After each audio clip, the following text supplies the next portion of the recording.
کو جو ہے وہ اوورسائٹ کرے، وہ ترکیہ بھی ہو سکتا ہے یا وہ دوحہ بھی ہو سکتا ہے، کہ جو معاہدے کیے جائیں یا جو وعدے کیے جائیں افغان طالبان کی جانب سے، تو آیا وہ اس پر پورا اترتے ہیں یا نہیں۔ اس کے علاوہ انٹیلیجنس شیئرنگ پہ بھی بات چیت کی جائے گی۔ تو مجموعی طور پر یہ تمام تر جو چیزیں اس کا احاطہ کیا جائے گا، اور ایسی کچھ انڈیکیشنز بھی ظاہر کی جا رہی ہے کہ ان مذاکرات میں کوئی ایک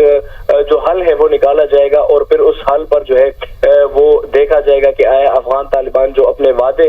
جو ہے پورے کرتے ہیں یا نہیں۔ کیونکہ ماضی اگر ہم دیکھیں تو افغان طالبان نے جتنے وعدے کیے تھے پاکستان کے ساتھ ہی نہیں بلکہ عالمی جو اسٹیک ہولڈرز ہیں دوحہ ایگریمنٹ کے تحت، تو وہ ان سے پورے نہیں ہو پا رہے ہیں۔ اور اگر ہم یہ ماضی دیکھیں تو افغان طالبان کی جو سرزمین ہے افغانستان کی، تو مسلسل استعمال ہوتی رہی، اور جتنے ان سے کے ساتھ پہلے سفارتی سطح پر ان کو انگیج کیا گیا، جتنے ٹرائلیٹرل میٹنگ ان کے ساتھ ہوئے یا جو دو طرفہ ملاقاتیں تھے، ان میں جو چیزیں جو وعدے پاکستان نے کیے تھے، وہ اسحاق ڈار بھی گیا تھا، محسن نقوی صاحب نے بھی دورہ کیا تھا، تو وہ ان کے تمام مسائل تو حل کیے گئے تھے، لیکن دوسری جانب سے کچھ جو ہے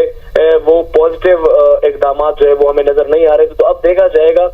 کہ یہ اقدامات کس طرف جاتے ہیں۔ اور اس میں ایک امپورٹنٹ بات یہ ہے کہ ٹی ٹی پی پر جو بات چیت ہوگی تو افغان سائڈ جو ہے ابھی تک ہمیں ریلیکٹنٹ نظر آئی ہے، کیونکہ افغان وزراء کی جو ہم نے چیزیں دیکھی ہیں وہ ٹی ٹی پی کو ایک دہشت گرد گروپ تصور ہی نہیں کرتے، بلکہ ان کے جو اسپوکس پرسن ہے افغان طالبان کے ذبیح اللہ مجاہد، انہوں نے